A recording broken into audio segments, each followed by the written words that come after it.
Si bien no conocemos con total certeza las fechas del nacimiento y muerte de Empédocles, según las pocas referencias que conservamos, es muy probable que nuestro filósofo naciera en torno al año 490 antes de nuestra era.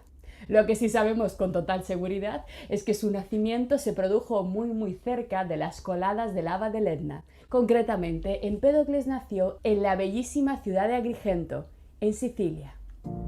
En esta antigua polis griega, conservada en un excelente estado hasta nuestros días, se encuentra el famoso Valle de los Templos, un lugar de fascinante belleza que mantiene intacta el aura de la antigüedad y en el que podemos encontrar 7 de los ejemplos mejor conservados de arquitectura antigua de toda Grecia. 7 templos de estilo dórico construidos en torno al año VI antes de nuestra era, que por tanto pudieron haber sido vistos por los propios ojos de Empédocles. El más célebre de ellos es el que hoy conocemos como el Templo de la Concordia, que cada año ofrece un espectáculo maravilloso, ya que se trata de un templo orientado astronómicamente hacia el solsticio de verano. En el momento justo, el sol se alinea con las columnas centrales, recordándonos el ingenio y el amor por la naturaleza de los griegos. Pues bien, según todo parece indicar, nuestro Empédocles nació bajo el dorado sol de Agrigento y murió lamentablemente en el exilio en torno al año 430 antes de nuestra era. Las noticias conservadas nos revelan que Empédocles perteneció a una poderosa y aristocrática familia que tuvo un enorme protagonismo político en Agrigento, siendo atentos los principales impulsores del derrocamiento del sistema tiránico, del sistema autocrático monárquico que reinaba en esos momentos en la isla, y los impulsores, los creadores de una nueva organización política bajo la forma de la democracia. Pues bien, según parece, el joven Empédocles también siguió en Agrigento los pasos de su familia y tuvo en su propia generación un papel muy importante, continuando con la defensa de la democracia ante un pueblo que la aprobaba por primera vez y que después de los primeros momentos de alegría y entusiasmo por haberse deshecho del tirano, empezaba a sentirse en realidad muy desorientado. Además, como muchas veces ha ocurrido en la historia de la humanidad, con acabar con el tirano no basta, ya que siempre quedan por ahí sus antiguos apoyos, sus antiguos aliados, que enseguida comenzaron a conspirar, a presionar para devolver a Agrigento a los viejos modelos de poder y acabar para siempre con ese intento democrático. Sin embargo, según nos cuentan las fuentes, las refinadas habilidades en el discurso hablado de Empédocles, sus habilidades como orador, le permitieron convencer a los ciudadanos de Agrigento en numerosas ocasiones de los peligros que corría su nueva democracia, siendo la más importante aquella ocasión en la que Empédocles acabó con la llamada Asamblea de los Mil, que era una especie de organización oligárquica que se había constituido para ejercer presión, ejercer poder y lograr devolver a la polis de Agrigento de nuevo al modelo monárquico. Precisamente los ideales democráticos de Empédocles y quizá también su extravagancia personal, que enseguida conoceremos con más detalle, le hicieron granjearse muchísimos enemigos que, aprovechando uno de sus frecuentes viajes fuera de la ciudad, conspiraron contra él, logrando impedirle el regreso para siempre a la ciudad de Agrigento, de ahí que finalmente nuestro filósofo falleciera en el exilio. Curiosamente, y en contraste con todas estas preocupaciones igualitarias, los antiguos atribuyen a nuestro Empédocles una personalidad muy estridente, muy soberbia. Todos ellos se refieren a él como un personaje enormemente altivo, egocéntrico, como un amante del lujo y de la extravagancia. Parece ser que nuestro filósofo tímido no era, ni tampoco le gustaba pasar desapercibido, y como vamos a leer en sus propios textos, solía definirse a sí mismo como un personaje enormemente reverenciado, muy respetado e incluso como alguien adorado como un dios. Al igual que Pitágoras, por tanto, nuestro Empédocles es otro de esos personajes, esas figuras extrañas, esos pensadores híbridos que se encuentran entre el misticismo y la filosofía. Una figura en la que se aunó además la imagen del físico preocupado por ofrecer una explicación de la naturaleza, situado claramente en la línea de la tradición filosófica que se estaba fraguando, con la imagen de un brillante orador político, la de un médico que desarrolló interesantísimas teorías acerca del cuerpo humano y de los sentidos, con una enorme influencia sobre el desarrollo de la medicina occidental, pero también la imagen de un místico. Aunque el término, atentos, al término con el que más se refieren, con el que frecuentemente los antiguos se refirieron a nuestro Empédocles, es una palabra que todavía no hemos estudiado a lo largo de nuestro curso, que todavía no habíamos encontrado por el camino. Y este calificativo con el que los antiguos se refieren a Empédocles es el de mago. Pero, ¿qué es esto de mago? ¿A qué se referían con esta palabra en los tiempos de la Grecia arcaica? ¿Y qué significaba exactamente ser un mago en el siglo V antes de nuestra era? Fijaros, para el mundo griego arcaico y clásico, todo aquello que no pertenecía estrictamente al rito de la religión olímpica tradicional se englobaba en una especie de vasta amalgama de saberes, de conocimientos que eran denominados de forma genérica como magia. El término griego magos, hemos conservado literalmente la palabra, fijaros casi intacta, mago, no es de origen griego, sino de origen persa, y en esta época se usaba fundamentalmente para referirse a todo lo espiritualmente ajeno al conjunto de doctrinas que conformaban la tradición homérico-olímpica.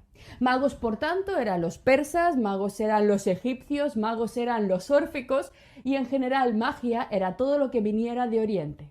Este es efectivamente el mismo sentido con el que nosotros nos referimos, o mejor dicho, el Nuevo Testamento, los evangelios del Nuevo Testamento se refieren a esos 3 reyes magos de Oriente.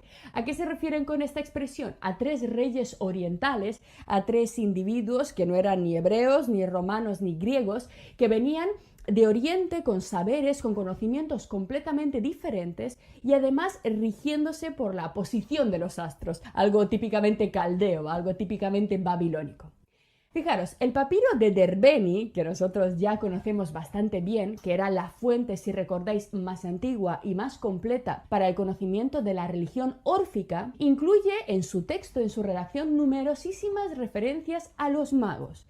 El término mago se utiliza constantemente en este papiro para referirse dentro de la religión órfica a los encargados de los rituales iniciáticos centrados en un tipo de ceremonia en la cual se representaba ritualmente la muerte, es decir, se intentaba recrear ese paso que nosotros hemos visto de la vida a la muerte, ese paso necesario para que el alma del órfico pudiera llegar al lugar original al que pertenecía. También se llamaba magos a los que se encargaban de las prácticas funerarias y también a los que se encargaban de la adivinación a través de los sueños. Os he traído un pequeño fragmento del papiro de Derbeni en el que vamos a ver el empleo del término mago en este importantísimo texto. Atentos a lo que nos dice el papiro. Invocaciones y sacrificios apaciguan las almas. Estos rituales están hechos de algún modo para controlar, para apaciguar esas entidades espirituales que constituían el eje central de la religión órfica, las almas. Lo hemos estudiado en detalle en el curso anterior. Un ensalmo de los magos puede eliminar a los demones que estorban, dado que estos son siempre almas vengadoras. Parece que las almas no van todas directas a ese lugar original al que pertenecen, a ese lugar metafísico, sino que algunas son demones, demonios, y molestan. Estos demonios son almas vengadoras que quieren ejercer un castigo. Por eso es por lo que hacen el sacrificio los magos como si estuvieran expiando un castigo. Sobre las ofrendas vierten agua y leche. Recordamos que los órficos eran vegetarianos, no podían hacer sacrificios de sangre, así que agua y leche, con las cuales hacen también las libaciones. Incontables y de múltiples tipos son las ofrendas que queman, porque también las almas son incontables. Los mistas sacrifican primero a las Euménides. Atentos aquí. Los mistas son los recién iniciados en los ritos órficos, aquellos que acaban de empezar, los que dan los primeros pasos. Y ellos sacrifican a las Euménides. Euménides es una expresión para referirse a las furias, a las erinias, a las diosas griegas de la venganza. Así que para apaciguar esos demones vengadores se sacrifica a las diosas de la venganza. Los mistas sacrifican primero a las Euménides, al igual que los magos. Estos son ya los expertos del orfismo, pues las Euménides son almas, por lo cual quien vaya a sacrificar a los dioses debe primero liberar un pájaro con el que echarán a volar. Qué bonito esta última metáfora, ¿no? Que simboliza la idea central del orfismo, de la necesidad de liberar el alma del cuerpo de esa cárcel, y en este sentido también liberaban un pájaro de modo simbólico, representando esa ansia de liberar finalmente la parte espiritual del cuerpo humano. No parece, sin embargo, que entre los griegos, o al menos entre los protagonistas de la revolución filosófica y protocientífica que nosotros estamos estudiando y que estaba comenzando a nacer en Grecia, estos magos fueran muy apreciados y de hecho esta faceta de la personalidad de Empédocles se le reprocha de forma muy común en los textos antiguos, en los textos de los filósofos que hacen referencia a Empédocles. Es algo que no les gustaba mucho a los filósofos, algo que no nos debe sorprender. Recordemos, por ejemplo, a Heráclito llamando charlatán y embaucador a Pitágoras. Pues fijaros, en la misma línea que Heráclito, nos va a hablar con enorme crítica, con enorme desdén de los magos, el grandísimo médico griego Hipócrates. Enseguida vais a ver en el tono de Hipócrates, en este personaje tan importante para la futura historia de la medicina occidental, la inspiración que tiene sobre la construcción de la medicina la nueva filosofía. Esta nueva inspiración de tratar de un modo completamente distinto las ideas y sobre todo la crítica a los viejos enfoques supersticiosos. Os traigo aquí un fragmento de la obra de Hipócrates dedicada a la enfermedad sagrada. Se llama Acerca de la enfermedad sagrada. ¿Qué es esto de la enfermedad sagrada? Tanto en la antigüedad como en la Edad Media se llamaba enfermedad sagrada a la epilepsia, y la mayor parte de la gente se creía que era algo enviado por los dioses, algo que los dioses usaban para manifestar a través del cuerpo humano algunas ideas y algunos deseos. Y vais a ver enseguida cómo la nueva filosofía influye directamente a Hipócrates, que rechaza cualquier visión espiritual, mística de las enfermedades. Así nos dice Hipócrates. A propósito de la llamada enfermedad sagrada, y aquí lo que ocurre. Me parece que no es en modo alguno más divina ni sagrada que las demás enfermedades, sino que tiene una causa natural. Aquí está el grandísimo principio de Tales de Mileto de la homogeneidad entre la causa y el efecto, operando también en la nueva medicina griega. Causas naturales para explicar cosas naturales, como el caso de las enfermedades. Fijaros, vamos a leerlo otra vez. Me parece que no es en modo alguno más divina ni más sagrada que las demás enfermedades, sino que tiene una causa natural.